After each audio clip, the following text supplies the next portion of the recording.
Hey, what's going on, everybody? Movie Phantom here. It's Monday. Time to drop some horror news. Now, I deeply apologize. This is just so unprofessional. But I'm not gonna lie. I have been busy as shit, and didn't get around to getting a whole lot of news this past week. And you're gonna tell because some of the news is not even news. It's just me scraping the barrel to get a few items here. Some items are good, some are not. I'll let you decide which was me scraping the barrel. But Paramount has put a channel on YouTube, the Paramount Vault, and they will be releasing a shitload of their movies free right on YouTube. Of course, for the horror community out there, you got Texas Chainsaw Massacre 2. Fuck, I should have wrote down. There was a couple other ones. I can't remember. That was the big one. That was the one that I was like, for some reason, I don't own that. Like it. I really like it.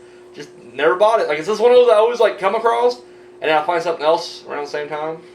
And that's a weird thing. Like, it's funny because I don't buy many DVDs in a store anymore. And it's funny because when you buy shit like in a store, you see it and you're like, oh, I'll pick this up. And a lot of good ones I don't have. It's due to the fact that like whenever I pick it up or whatever, I pick something up, I'm like, oh wait, put this back. But now that I buy shit like online, it's like you don't have that same experience of like, oh, I just put it back. I just don't see it. I just go straight to whatever I want. And so I don't have it. But I guess if I ever want to watch it, I can always YouTube it. I'm sure it's already on YouTube anyways, but now it's officially on YouTube. It won't get blocked months down the road. So Sam Raimi they did a big convention thing, and I guess he said that because someone asked him about the original ending to the Army of Darkness. If you guys, I'm sure everybody is listening right now, they know the alternate ending or the original ending or whatever to Army of Darkness, where instead of Ash, reading the words from the book, going back to his own time, then of course he didn't say it quite right, and someone attacks him in S-Mart. The original ending was he took this potion, and he had to drop. I forget. I can't remember. If he had to take 4 drops or 10 drops or either way, but he takes too many, and then of course he goes to sleep. But then when he wakes up, it's way past. Like he wakes up. It's like it's an apocalypse. Like it's just way in the future. Well, apparently, I guess they were going to do when they was going to originally do Evil Dead 4. Where the fuck was that? That's the only thing that irritates me when I read this whole thing. I was like, you fuckers never planned to do this because you went on to do your fucking cocksucking Spider-Man trilogy, which fuck you because I don't like Spider-Man. And then he do like a Western. Then he do like The Quick and the Dead or some shit with Sharon Stone. Yeah, suck a dick. Anyways, you robbed us of Army of Darkness 2 or Evil Dead 4 for a Sharon Stone flick. No. And you're old shit now. Like we ain't getting a theatrical movie. That's just all there is to it. That's why we went to this TV show right now. But anyway, sorry fans, a little grouchy. But anyway, I guess the original idea was at one point he was going to do a movie that would kind of have 2 different storylines, like 2 different parallel universes. You'd have present Ash and future Ash. And I guess this is something that he kept in the back of his mind for a long time, even up until this fucking TV show coming out. And I guess they just kind of dropped it all together and were focusing on present Ash. But I guess that was at one point going to be part of the Evil Dead mythology or whatever. Have future Ash kicking ass in the future. So, what could have been? What could have been? Final Girls dropped this past weekend, which I have not seen it. Once again, did not come to our town. But they were dropping clips left and right. Dude, it looked good. It looked fucking good. I can't wait to see it. I really can't. I don't know. I just like the whole idea behind Final Girl. It's like the whole step into a horror movie, knowing you're in a horror movie, and yet it's funny because you see a whole group of kids go into, a whole group of teens go into this horror film, but you're watching toward the end of that movie or toward the end of that trailer. There ain't a whole lot of them standing, So it's like even if you know the rules and everything else, you may not make it to the end. So I thought that was kind of interesting. Last week was R.L. Stine's birthday. I didn't realize he was like 70-something. God damn. I don't know. I just always assumed he was a lot younger than that. I don't know why I thought that, because even when you watch him on the old Goosebumps TV series, like he was old then, but I just thought he was, I just figured he was younger, but yeah, he's like 70-something. Like 72, 78, I don't know. He's old. Old as shit. They just dropped the trailer for Pride and Prejudice and Zombies, which, I don't know. I forget the guy who wrote the book. Seth Graham something, or maybe Seth Graham Green. I don't know what his name is. Anyways, he wrote a book that I have called it's like a how to survive a horror movie guide, and basically, and it's definitely it's all tongue in cheek, but it's basically just like how do you survive a horror movie, and like they got every subgenre, almost every subgenre, and they give you like a list of rules, like what you gotta do, and hilarious book, like, I loved it, and then of course it's very insightful. I mean, later on he has like a whole list of like movies you need to see, and it's a good read, and it was fun because around the time, because I mean he's been established before this, but whenever I got this book, and I was reading this book was whenever oh shit, his name was kind of circulating in Hollywood. And the first thing, I can't remember which came out first, but I believe it was Abraham Lincoln versus Vampires, or Abraham Lincoln Vampire Hunter. And I was just like, alright, that's a cool idea. And then I saw the trailer, and I was like, and I'll be honest with you, I shouldn't talk shit because I have not seen Abraham Lincoln Vampire Hunter, but I didn't like the way they presented it, I guess. Like, to me, something like that should be so ridiculously, I don't know. It's not like they were trying to take it seriously, but I'm like, you can't take that subject matter serious. Like, you gotta be goofy with it. Like, I'm talking like, and I mean, I would have had like this, like, a stuffy old Abraham Lincoln, 4 scores, like literally just like him fighting vampires. No, you had this ripped motherfucking dude with a battle axe. Like, and I mean, I guess that's kind of campy in its own right, but I don't know, it wasn't what I wanted. Like, whenever I had my own Abraham Lincoln Vampire Hunter up here, I guess I just pictured it differently. So I had a desire to see that. The fact that it was like Tim Burton produced didn't help it. So, I don't want to shit on Tim Burton because I like Tim Burton movies, but then there's some movies I don't like his, and I feel like this would fall into that category. But then speaking of Tim Burton, he also wrote the screenplay for Dark Shadows, which I was excited for again. Saw his name attached to it. I was like, oh, well, that's that guy who wrote my book, and he's writing a screenplay for this. I'm in. And then I watched Dark Shadows. I wasn't a big fan. Was not a big fan of Dark Shadows. It wasn't horrible. It wasn't like the worst thing I've ever seen, but I just didn't care for it. And so now, whenever I heard, like, he had this book, and this book was a hit. Like, this book was fucking huge. And then I see the trailer, and I was like, well, this is pretty much what I expected from him now. Like, it just seems like another idea that, like, I guess in my mind, it sounds like it could work. But then you see it executed, and you're like, oh, that's what they're doing? So I don't know. I don't know. But it's out, so there you go.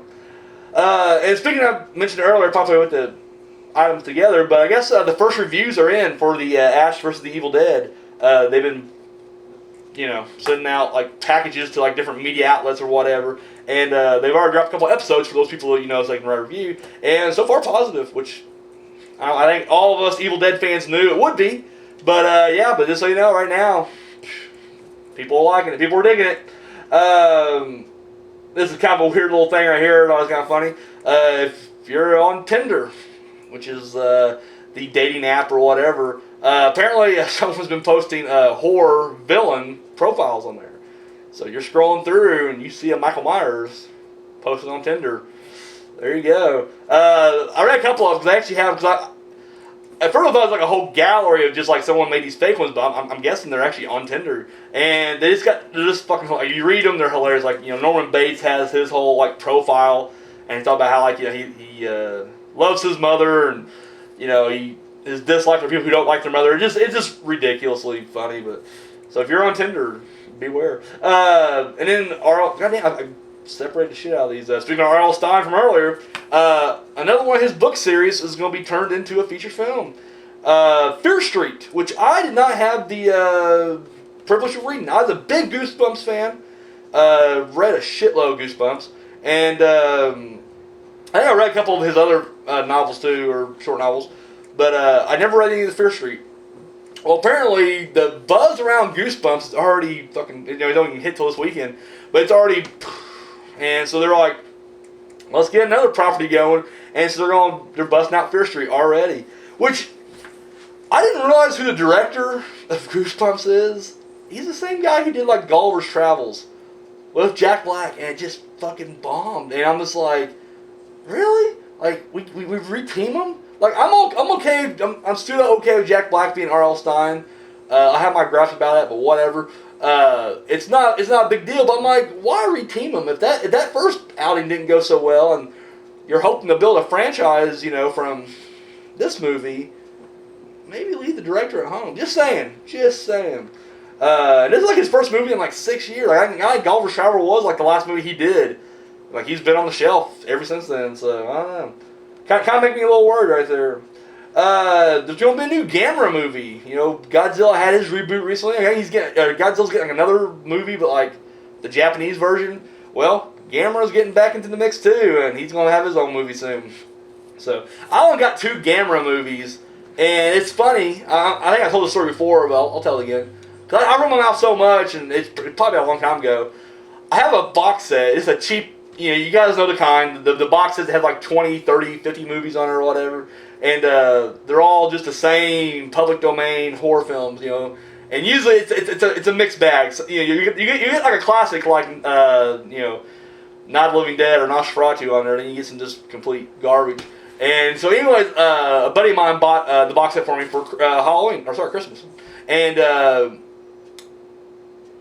worked my way through it. And it was like this. It's like I just said, like, you know, some movies are good, some just suck. So I got just getting a lot of shit movies at this point, and I was just like, fuck. So now I forget the name of the movie. Attack of the Planet of the Monsters or some shit like that. It was something. It didn't have Gamera in the title, and at this point I just quit reading the descriptions to them. So I just threw this movie in. I think I was expecting some kind of like sci-fi B-grade, because they also had a Voyage to the Prehistoric Planet on there, which sucks balls. So I was expecting something like that, I guess. And dude, the movie was just so fucking ridiculous. Like this, like these 2 kids stumble aboard a spaceship, kids, and they just fucking get in and start driving away. Because that's all it takes, you know. You gotta imagine you can drive, I guess. I don't know. But they get in and they fly a spaceship, and they're like out of nowhere as they're hurtling through space, which you gotta usually have a lot of training to drive a spaceship, but apparently not. You can just be a kid. They go, hey, look, it's Gamera, and they just look over like out the window. There's Gamera flying next to him, and he just kind of like cheesily like looks over and waves at him. Dude, I was in the floor laughing, and it turned out to be like one of the best movies ever. Well, then later on, there's another movie on there, and I forget what it's called too. Probably should look it up before I do the story, but it actually had Gamera in the title, and I was like, all right, another Gamera movie, and that one wasn't as good. I don't know if it was just maybe just a lack of surprise on this time around, or what, or it wasn't cheesy enough. Either way, I don't know. But yeah, so if you're a big giant monster fan, get some more Gamera coming for you.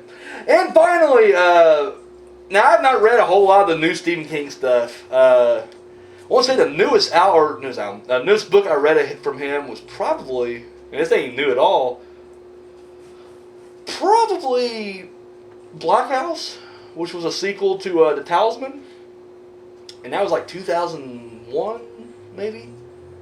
I won't say 2001, but maybe a little bit later. But anyways, but I'm aware of all the books he's done since then. He's written a shitload, but I have not read a single one of them at all. Well, apparently he's got a new one coming out, and it is part 3 in the Bill Hodges trilogy. I don't know the fuck the Bill Hodges trilogy is. Apparently it includes Mr. Mercedes and Finders Keepers, which, once again, didn't read either one of them yet. Well, anyways, this one's called End of Watch. So, new Stephen King coming at you. That guy just stays busy. Huge King fan. I ain't gonna lie. I am a huge... In fact, as a kid, the only 2 authors I read were Stephen King and R.L. Stine. It was really just those 2. And really, I just read King just because I loved the movies. Like I was in the 2nd grade when I picked up a Stephen King, or 3rd grade when I picked up a Stephen King, and the first one I actually read was The Mist, Skeleton Crew, and read it and loved it. I just remember like teachers didn't like I was reading it. Like I remember reading it, and one teacher was like, "What are you reading?" And I was like, "Stephen King." And he's like, "Oh, you probably shouldn't be reading that." And I was like, "What?" And I didn't know why. I was like, "What?" And literally, she didn't really say too much beyond that. Like it didn't get like out of hand or anything like that. But I just noticed, like, because there was a TA in there too, and she did kind of say that, kind of give me like this weird little like dirty look, like, "What are you reading over there? Are you allowed to be reading that?" And I'm like, "This is actually my mom's book." Yeah, she knows I'm reading it. But yeah, loved it. And then at that point, all the kids were like, buzzing about Goosebumps, and this is before TV series hit, so started reading those and fell in love with that as well. So yeah, that was my introduction to horror literature, if you will. So all right, well guys, there you go. Sorry for some of the lackluster stories. It happens. It just fucking happens. So yeah, you got any comments about any of the news stories? Hey, drop them down below. Hit me up over on Facebook or Twitter. I'll chat with you over there. So all right, well guys, I'm out of here.